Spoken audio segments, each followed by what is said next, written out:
de la ilusión nunca se cierran las puertas. Sueña y baila mi tesoro, despierta mi bien, despierta, que se entere todo el mundo que quieres salir de esta. No estás solo, míralo, te saludan los colegas desde la India hasta Japón, desde la luna a la tierra. Carl Jung nos señala que la materia es una hipótesis y que cuando decimos materia creamos un símbolo para algo desconocido, como también puede ser el espíritu o cualquier otra cosa, incluso Dios. En honor a tantas hipótesis, preguntemos entonces por nuestros orígenes y lugares en el mercado. ¿A qué seguir repitiendo que la mujer naciera de una costilla de Adán? Si su cromosoma es anterior al del hombre en 240 millones de años.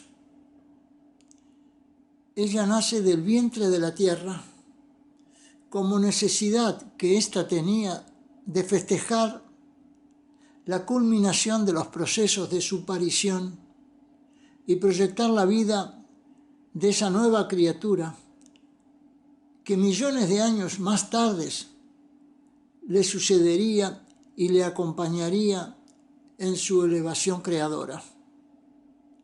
Ella hacia afuera, él hacia adentro. Ella mostrando su rostro a la existencia, él mirando hacia el misterio.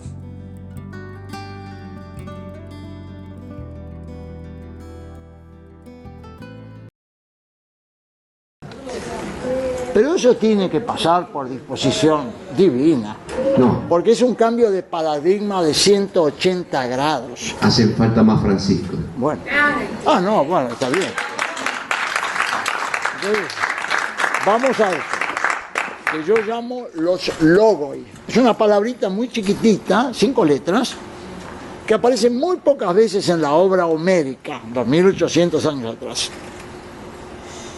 Y esa palabrita se ha traducido de 1000 formas, pero la más original habla de candelas que iluminan el altar homérico. ¿Y qué es eso? El altar homérico es el corazón del hombre. Finalmente las cosas no pasan por la inteligencia, según los logos, sino que pasan por el corazón. Esa palabrita después aparece traducida como luz que luce en los abismos. Y más tarde, si te toca vivirlo como tal y tienes el corazón encendido, bueno, por cierto, sobrevives a una desestructuración nuclear y después de 2 o 3 décadas empiezas a traducir esa vivencia como experiencia, como trabajo. Si lo llevas al campo de la ciencia, eso termina siendo calificado como simple locura, esquizofrenia aguda, grave o como sea. En mi caso la he traducido como esquizofrenia esdrújula, puesto que la advierto armonizado. Siento que si he trabajado 37 años de haber padecido esas lucecitas que siempre tienen que ver con el amor vincular. Cada vez que tienes una pérdida, se enciende una de esas lucecitas. Lo que aprendes de esas pérdidas, tú ya tienes el pelo blanco, algo entenderás.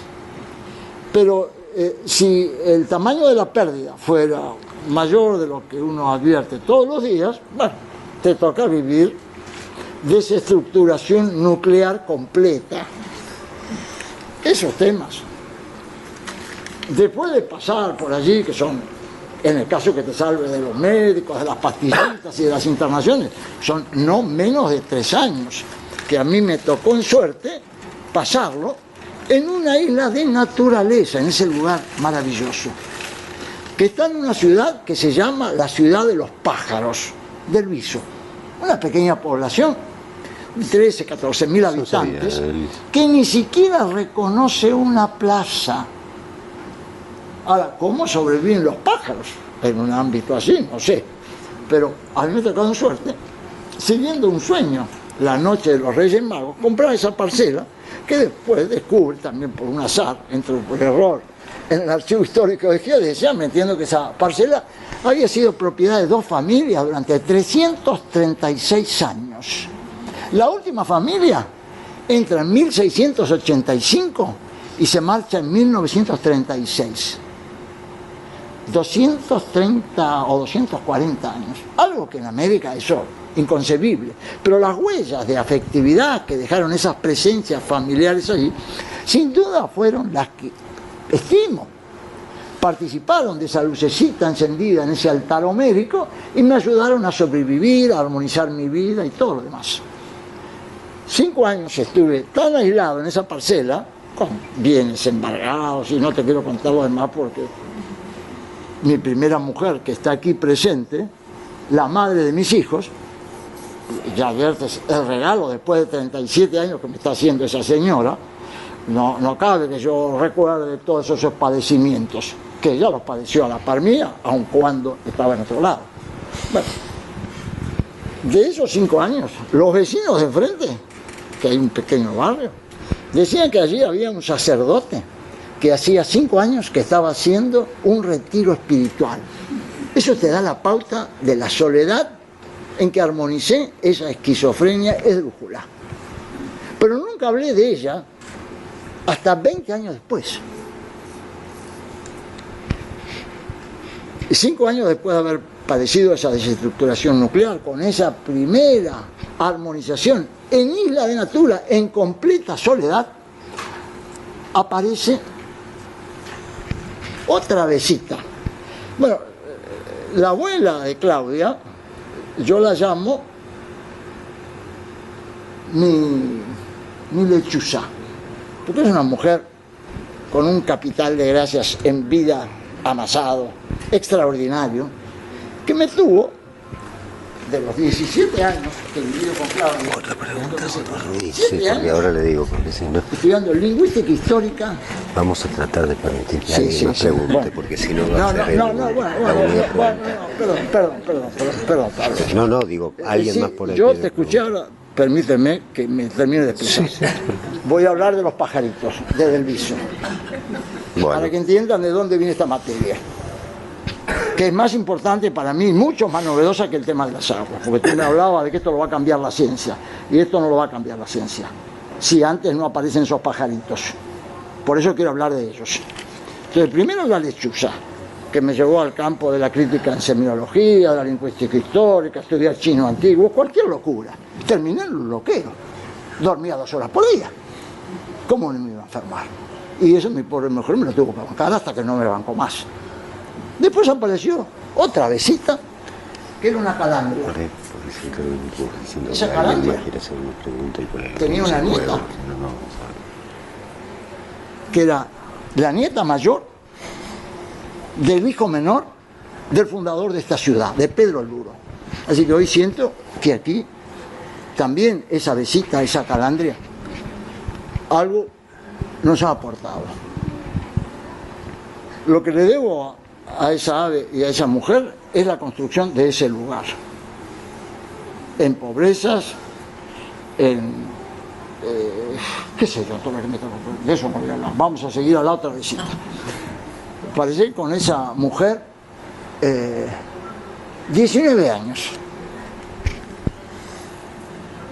pero a los 15 años de estar con ella me toca en suerte enterarme de que estaban en pie unos caseríos en la tierra de mis ancestros, y al volver del País Vasco, tan redoblada estaba en mi identidad que esa calandria alcanzó a devolverme la expresión. Alcancé a escribir, siendo que había quemado, cuando entré en ese delirio místico, 3.000 libros, y nunca más había leído un libro en mi vida, como tampoco hasta hoy. Nunca más he leído un libro. Pero estas avecitas, primero la lechuza, después la calandria, 15 años después me devolvieron la expresión. Empecé a escribir. Desde entonces no he parado y hoy tengo solo en la web más de 30 millones de caracteres, que se los debo a la pluma de esa calandria. Después apareció, a ver si apareció, el colibrí. Apareció el colibrí. Alflora Montiel Vivero, una musa paraguaya que fallece a los 46 años, que nunca en su vida había conocido la luz eléctrica, ni el agua potable, ni siquiera había conocido a sus padres, porque le habían entregado a un matrimonio mayor que no podía tener hijos. Nunca jamás había conocido las letras. ¿Y cómo es que un picaflor o un colibrí en esas condiciones traduce información que no la ciencia? Eso se llama capital de gracias, amasado en extrema pobreza y sufrimiento. La pobreza de Alflora no tiene nombre. Y si no doy testimonio de estas avecitas y de los méritos que tiene esta cabecita, soy un reverendo, no quiero poner la expresión. Vos viste que porque tengo que agradecer a esas aves, a esas mujeres maravillosas que no solo me salvaron la vida, sino que están traduciendo lo que la ciencia después de 500 años no hace. Y hace 20 días fallece esa bisnieta de Pedro Luro. A la hora de fallecer, yo estaba acostado. Me dice: Francisco, quiero que me des un abrazo. Y a las 5 menos cuarto de la mañana, a la hora que siempre aparecen estas aves, me dice: Francisco, me voy a ocupar de tus filmaciones. Yo quiero hoy eso, celebrar a las aves de Delviso, porque son ellas las que nos van a salvar, no la ciencia. La ciencia algún día despertará, nada más. Pero no te puedo responder esa pregunta porque no sé qué vivencias tiene esa señora. La diferencia que va de vivencia a experiencia es tan grande que la cultura anglosajona y la francesa han borrado esa expresión de sus lexicografías. Ellos traducen vivencia, los franceses, como expérience vécue, siendo que ese participio pasado no tiene nada que ver con el presente flotante de todas las vivencias.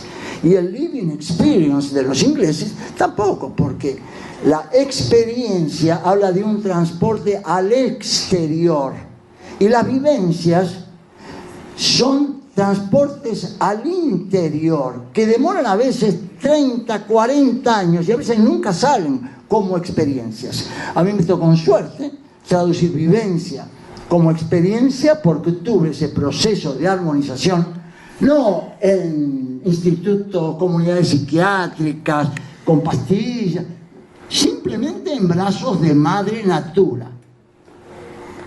Eso sí revela eso, el valor de madre natura. Palabra que no existía en tiempos de Homero.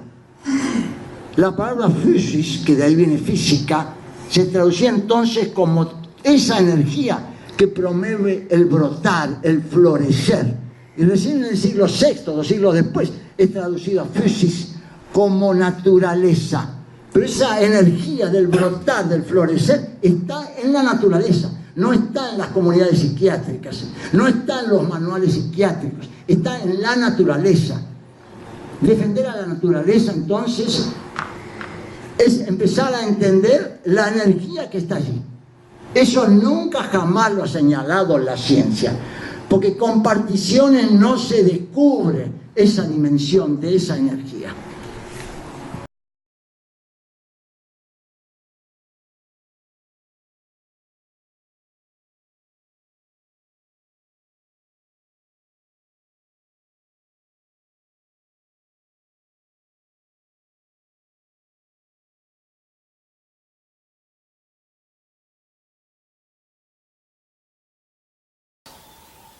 Los holandeses hace 30 años descubrieron que las costas duras, así las llaman, ¿no?, son menos eficientes que las blandas, pero nunca entendieron por qué, porque nunca miraron por termodinámica.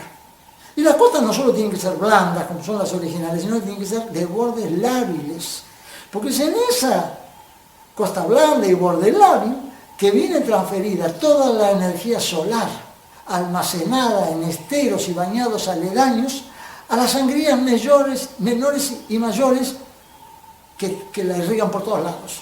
Los ríos de llanura, sin esa transferencia de energía solar, de energías convectivas, por costas blandas y bordes lábiles, sencillamente mueren.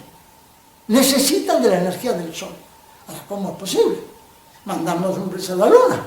Y por estar aferrados a un catecismo de 380 años, todavía seguimos sin advertir que a las aguas hay que mirarlas por termodinámica de sistemas naturales abiertos. Y eso no es una invención mía.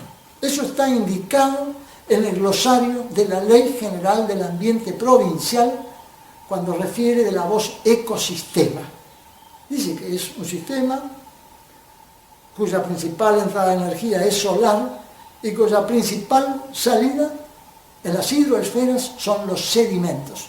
Porque a su vez los sedimentos cumplen un rol de conservar esa energía solar para irla entregando poco a poco a medida que esas aguas hacen sus viajes ya en estuarios, en mares y en océanos. Tienen que tener reservas de sol para seguir esos prolongadísimos viajes. Estamos hablando de viajes de miles de kilómetros. Y los sedimentos cumplen esa función. Entonces, ríos sin humedales, en pampas, no existen. O existen como sarcófagos. Pero un río cuyas aguas no se muevan es un muerto. Y es un muerto que se cobra vidas. El Matanzas, en los 232 años que dejó de fluir, se ha cobrado más víctimas silenciosas que las ofrendadas en las guerras de la independencia. Estamos hablando de más de 300.000 vidas. Y nadie dice nada.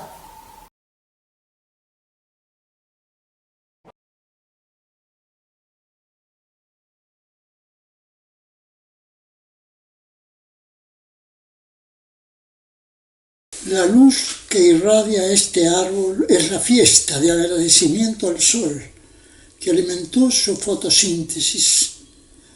Para ello, Sonnen necesitó el 0,023% de la energía solar que alcanza la Tierra. 1000 veces mayor, el 23% de esa misma energía solar que alcanza la Tierra va aplicada al movimiento de los fluidos y la ciencia hidráulica aún sigue ignorándola. Fácil es advertir que el costo de alterar catecismos de 380 años y dejar a millones de expertos sus inferencias, decisiones y obras mal paradas, por no decir descalificadas, supera la visión que cualquiera imagine de un infierno. Sin embargo, algo les hace sentir ese calor, aún antes de descender a esos abismos, al que no atinan siquiera a enfocar.